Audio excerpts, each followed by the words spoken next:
বাঙালি খানায় সবাইকে স্বাগত জানাই। আপনারা তো অনেকভাবে মেথি শাক রান্না করে খেয়েছেন, একবার আমার মতন করে সহজ পদ্ধতিতে আপনিও শিখে নিতে পারবেন ছোট ছোট টিপস সহ। তবে মেথি শাক তো আপনারা অনেকভাবে রান্না করেছেন, আমার মতন করে একবার মশলা দিয়ে রান্না করে দেখুন। এতটাই সুস্বাদু হয়েছিল খেতে, আপনি একবার রান্না করলে বারবার রান্না করবেন। এখানে বেগুন ছাড়া কিভাবে মেথি শাক রান্না করলাম, চলুন সেটা একবার দেখে নেওয়া যাক ভিডিওর মাধ্যমে। আশা করছি আজকের ভিডিওটি ভালো লাগবে। সকল বন্ধুদের কাছে অনুরোধ করছি সম্পূর্ণ ভিডিওটি দেখার।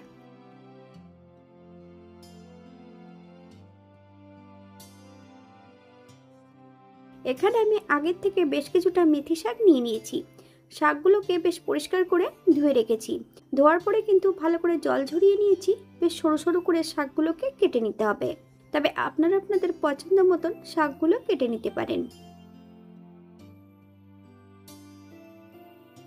গোটা সিম নিয়ে নিয়েছি, সিমগুলোকেও ছোট ছোট টুকরো করে কেটে নিতে হবে।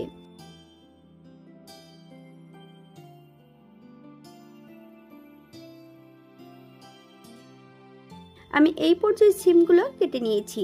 আপনারা এর থেকে ছোট বড় টুকরো করে কেটে নিতে পারেন।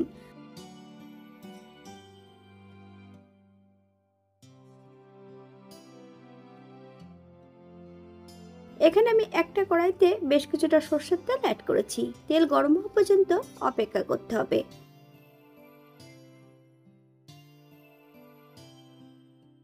হাফ চামচ সাদা জিরে, একটা শুকনো লঙ্কা ছোট ছোট টুকরো করে কেটে অ্যাড করেছি। ফোড়ন থেকে সুগন্ধ বেরোলে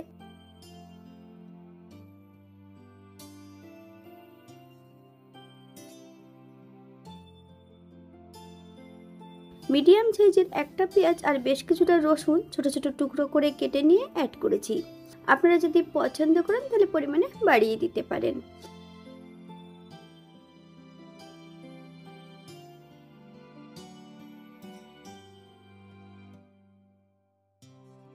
হাফ চামচ লবণ, আপনার স্বাদ অনুসারে লবণটা অ্যাড করবেন।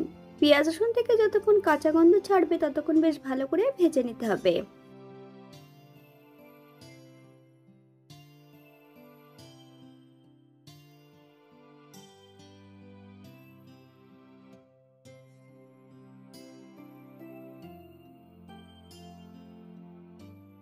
আগের থেকে বেশ কিছুটা আলু ছোট ছোট টুকরো করে লবণ আর হলুদের গুঁড়ো দিয়ে ভেজে রেখেছি। তবে আলুগুলো কিন্তু 70% মতন ভেজে রেখেছি। সম্পূর্ণ আলুগুলো অ্যাড করে দেব। সিমের টুকরোগুলো একই সঙ্গে অ্যাড করে দিতে হবে। বেশ কিছু সময় ধরে ভেজে নেব। আপনারা একবার স্ক্রিনের দিকে ফলো করবেন। বাঙালি রান্না ঘরোয়া উপকরণ দিয়ে আপনাদের যদি রান্নাগুলো পছন্দ হয় তাহলে চ্যানেলটি সাবস্ক্রাইব করে দিয়ে পাশে থাকবেন। পাশে থাকা বেলটি বাজিয়ে দেবেন, নইলে নিত্য নতুন রান্নার নোটিফিকেশন পাবেন না। আমার এই চ্যানেলে আমিষ, নিরামিষ এবং বিভিন্ন ধরনের শাকের রেসিপি দেওয়া আছে। আপনাদের যদি পছন্দ হয় তাহলে চ্যানেলটি ঘুরে একবার দেখে নেবেন। ফ্লেমটা মিডিয়ামে রেখে 5 থেকে 7 মিনিটের মতন ঢাকা দিয়ে রেখে দেব। শুধু ঢাকা দিয়ে রেখে দিলে হবে না, ঢাকা খুলে কিন্তু মাঝে মাঝে নেড়ে চেড়ে দিতে হবে, নইলে কড়াই নিচটাতে লেগে যেতে পারে।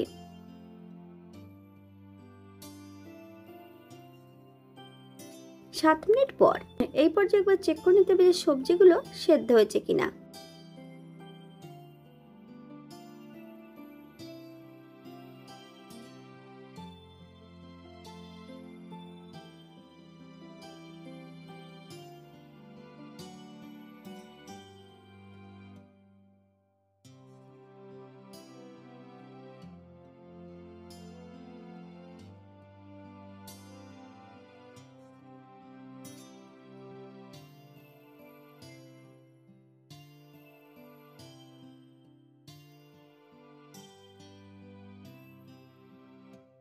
কেটে রাখা সম্পূর্ণ মেথি শাকগুলো অ্যাড করে দেব। হাফ চামচ হলুদের গুঁড়ো, হাফ চামচ কাশ্মীরি লঙ্কার গুঁড়ো।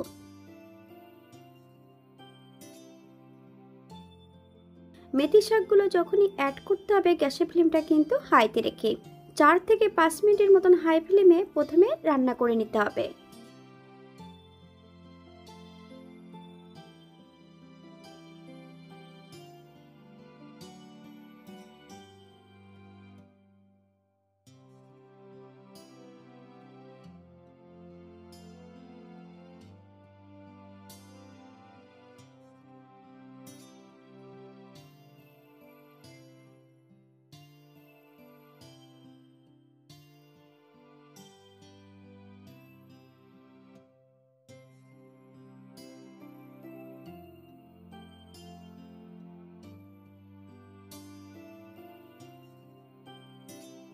এখানে আমি স্বাদের জন্য হাফ চামচ চিনি অ্যাড করেছি।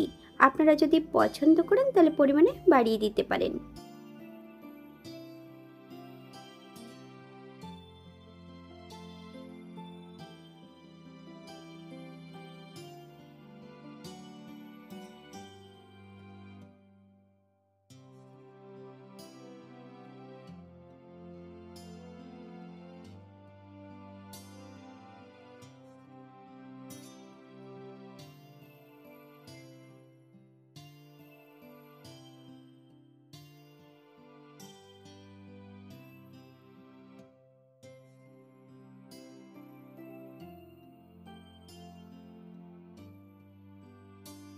আগের থেকে বেশ কিছুটা গোটা মশলা একটা কড়াইতে রেখেছি।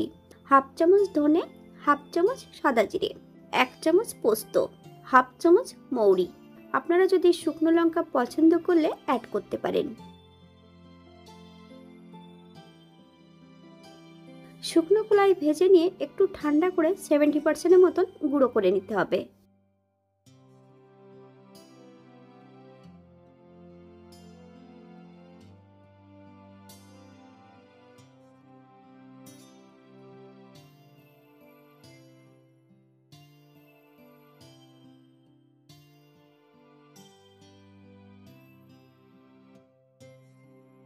সম্পূর্ণ গুঁড়ো মশলাটা অ্যাড করে দিতে হবে। গ্যাসের ফ্লেমটা লোতে রেখে বেশ কিছু সময় নেড়েচেড়ে মিশিয়ে নিতে হবে। আপনারা একবার স্ক্রিনের দিকে ফলো করবেন।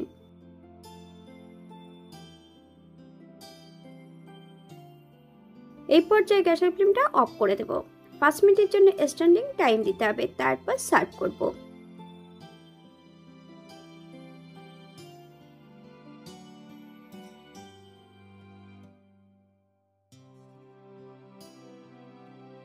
এটা দেখতে যেমন ভারী সুন্দর হয়েছিল, এটা কিন্তু গরম ভাতে বা রুটির সঙ্গে অসম্ভব ভালো লাগবে। আপনারা বাড়িতে একবার একই পদ্ধতিতে বানিয়ে নেবেন। এখানে যে উপকরণগুলো আমি অ্যাড করেছি আপনারা এর থেকে কম বেশি করে নিতে পারেন।